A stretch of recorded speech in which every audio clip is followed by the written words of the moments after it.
My name is Richard Mack, and I'm the former sheriff of Graham County, Arizona.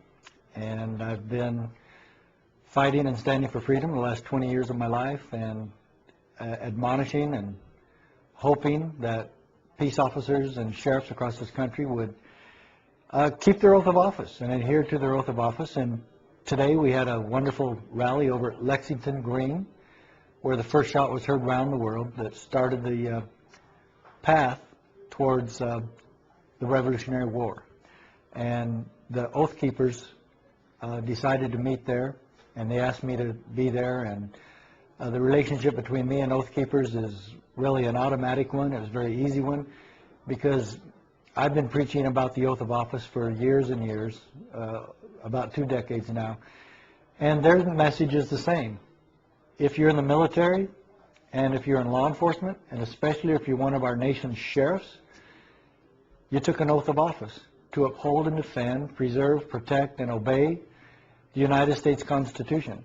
If we had law enforcement in America that were doing that, keeping their oath to do just that, we would have our constitutional republic back tomorrow.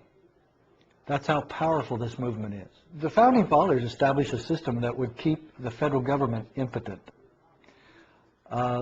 This is the time to reenact that.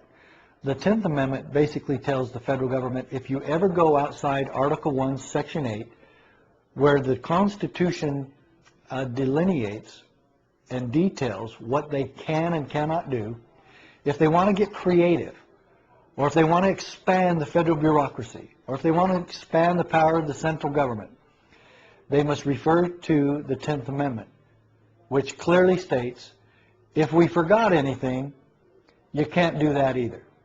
And so the 10th Amendment keeps the federal government in check, because the states have the power to tell the federal government to stay out.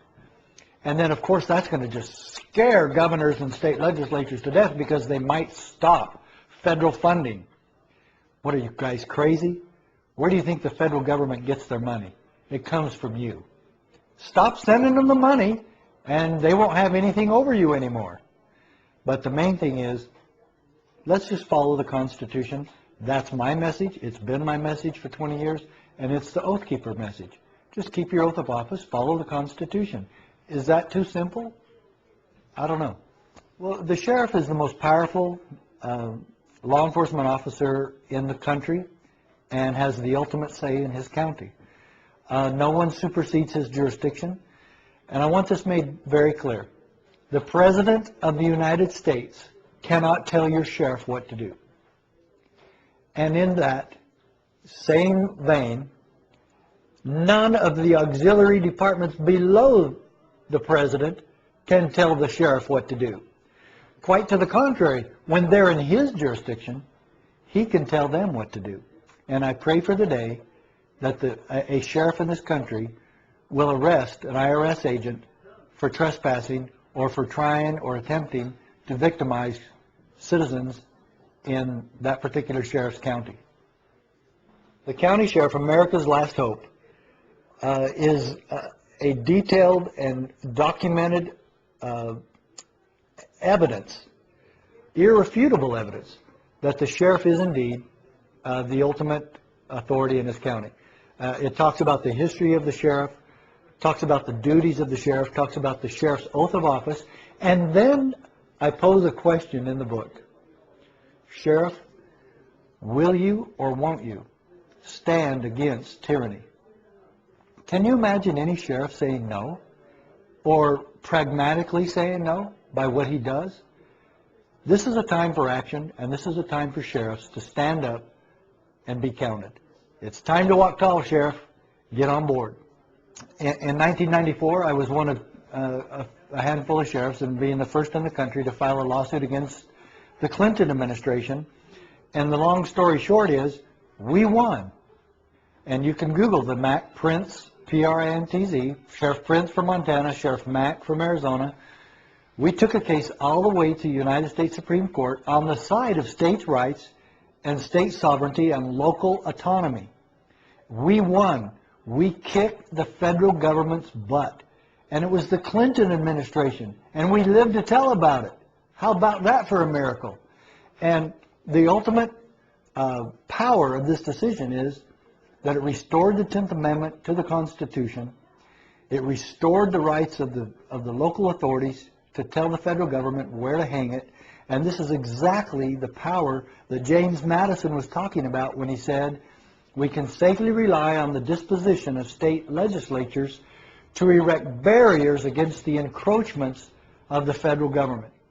And so that's exactly what sheriffs should be doing, not allowing the federal government carte blanche in your county, but quite the opposite, keeping them in check. And just like my Supreme Court decision says, hence a double security arises to the rights of the people. And this principle of the separation of the two powers between local authorities and the federal government is one of the Constitution's structural protections of liberty. So what are we doing here when we stand against federal intervention? We are providing constitutional protections to our citizens, exactly what we promised to do when we took our oath of office. Well, how do we stand up to the federal government on anything? Is we have the courage to do so. And it takes local people like the sheriff to do that. I honestly believe that the last line or the last straw to break the camel's back on today's revolution is going to be more federal gun control. I don't think the sheriffs in Texas or along the Bible Belt or in the West, even some in California, are not going to put up with any more gun control from the federal government. There's too many sheriffs in these places, and there's too many sheriffs that have friends, family, and constituents that are hunters and gun activists, and that they know darn well are not going to give up their guns. I don't care how many assault rifle bans Barack Obama creates. The sheriffs are not going to allow any more federal gun control in their counties, and like I said, I honestly believe this will be the last straw for the sheriffs in this country. They're not going to allow it. Anything else you'd like to add? I'll be home tomorrow, Mom. No, that's good. Thanks. Thanks a lot. I appreciate it.